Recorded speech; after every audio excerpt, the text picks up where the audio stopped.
Hi everyone, this is Karak from ACG bringing you another review for another day, for another system. Today, it's Assassin's Creed Chronicles Russia. This time you get to play as an aged assassin, Nikolai, as he gets sucked into the tried and true game of doing one last mission before retirement because, just like Murtaugh in Lethal Weapon, he's just too old for this crap. And the story really starts lackluster enough. You need to steal an item from the Bolsheviks and turn it into the Assassin's Creed clubhouse before you leave. And what follows is all manner and assortment of Assassin's Creed hijinks that you would always expect in these titles. Let's see how it did, shall we? As I always say, if you like the video, maybe subscribe, maybe check out our Patreon, whatever.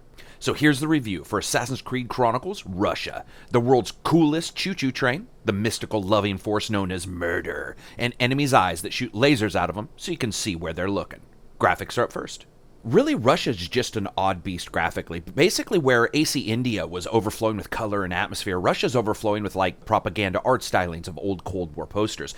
And it's actually pretty cool at first, and it lends an atmosphere to the gameplay, but over time it gets played the hell out, and soon you're wishing someone, anyone, anywhere just had a single colored sparkler that you could light and add some life to this crappy place. I get the environmental desire, but it just becomes really weary to me over time. Yet at the same time, it does continue to impress in overall set pieces in some locations with you flitting all biggity bangy through the level. There's this awesome feeling as you skirt into the back or foreground as you traverse the murder mazes known as city streets, palace grounds, or military fortresses. Now, sadly, during combat, the game can look a bit janky, and though killing animations and so forth are okay, there's a noticeable, I guess I would say almost delay that occurs when trying to pull something off, and at times it was really off-putting. While texture work and modeling is both interesting and intensely varied when it comes to some enemy types and the spaces they inhabit, in the end, Russia is probably the least impressive of the Chronicles titles. Sound, music, and voice.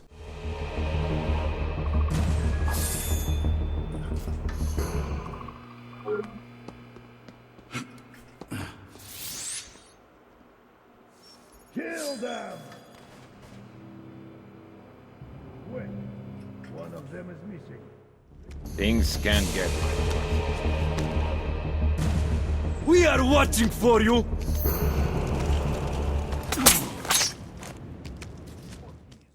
And of course, sound is up first. Many of the sounds are cribbed from the other games, which is good, because even though they're average, it does connect them sonically, and there's never really been any glaring deficiencies in their audio presentation. That being said, guns have noticeably little low end, and sound like veiled attempts to start an old popcorn popper than they do the heavy report of a large caliber Soviet weapon.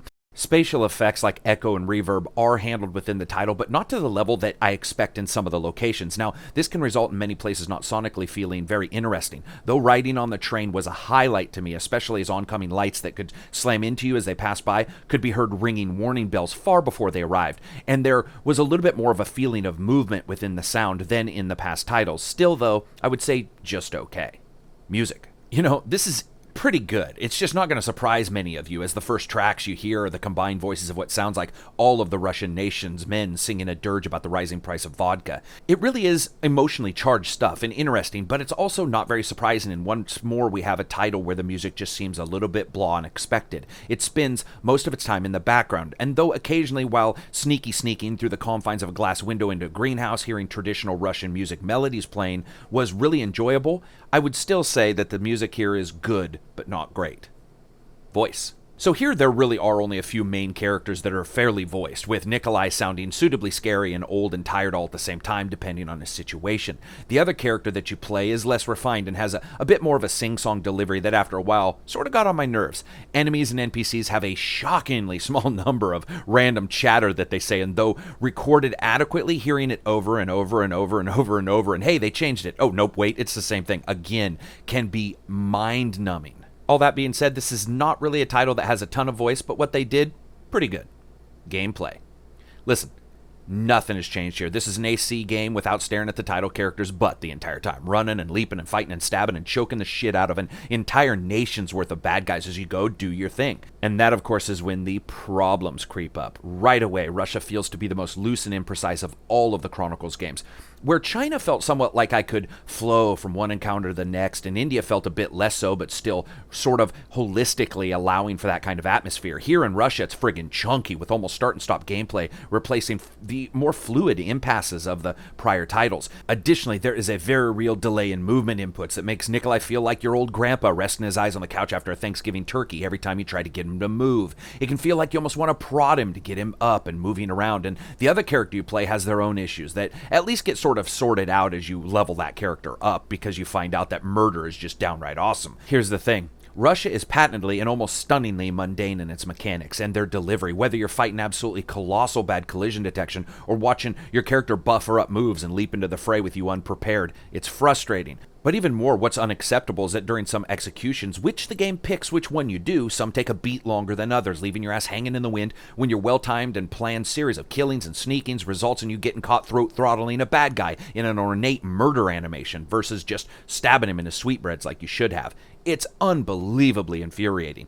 Also, the detection cones for enemies are woefully random and visually abstract. Sure, it shows that at the end of this particular length from the enemy, they just won't see you, but it's a bold, out-and-out lie. In a game of inches, these dudes take feet, surprising you by locating you, despite you being well out of their supposed vision zone. When a game asks players to plan this much and encounter the title in a particular way, it's the game's job to make that fun. Asking for precision building work and then handing someone a hammer made of rubber dog balls is going to be downright frustrating to anybody who encounters it. Fun factor. Yeah, here's the thing. I really barely enjoyed Russia. It just wasn't enjoyable. Its control was far too loose. Precision was nowhere to be seen. And every time I enjoyed something about it, I tried to rost old Nikolai from his old man slumber like Rumpelstiltskin and finally just said screw it. The slick feeling of being an Assassin's Creed puzzler, a mix of 2D gameplay with 3D level environments, has been done prior, and it's called AC China. And though many still didn't love that title, it's a good deal more robust, playable, and enjoyable than this one. So as you guys know, I rate my games on a buy, wait for a sale, rent, or never touch it again rating scale. This is a rent. Yeah, if you can gamefly it, I suggest you do, because this last one was exactly what many of us worried about, that it would be a series of echoes of its retail-born brethren. But that's the problem. An echo is by its very definition not the point of creation. It's empty. It's just shit bouncing around in the confines of whatever originally spawned it or created it. Additionally, to many, it's some kind of gatekeeper title that they feel some obligation to work through or get, even if it's just a signal to Ubisoft that a Russian Assassin's Creed game would be cool. But frankly, as the saying goes, if you're speaking with your wallet, this is just too high a price to pay. So as always, if you guys liked the video, give it a thumbs up. Check us out on Patreon. Check out us on Twitter, Reddit. If you dislike the video, thumbs down, and peace out.